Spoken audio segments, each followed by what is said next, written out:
ഇന്ന് നമ്മൾ ഏകദേശം ഒരു 7 കിലോമീറ്ററെങ്കിലും ട്രക്ക് ചെയ്യണം. ട്രക്കിങ്ങിനിടയിലെ വിശ്രമവും കൂടിയൊക്കെ എടുത്താലും നമ്മൾ ഏകദേശം ഒരു 8 മണിക്കൂർ കൊണ്ടായിരിക്കും നമ്മളിന്ന് ഫോർട്ട് സെതങ്കയിൽ എത്തിച്ചേരുന്നത്.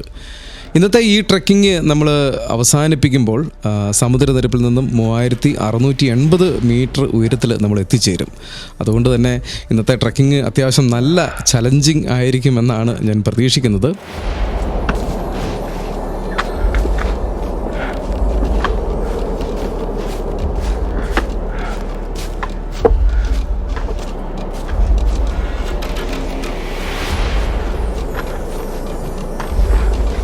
ഓ എൻ്റെ അമ്മേ,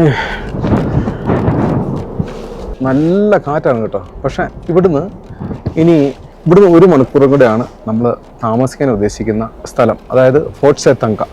ഈ സ്ഥലത്തിൻ്റെ പേര് മോംഗ്ല എന്നാണ് അതിൻ്റെ പേര്.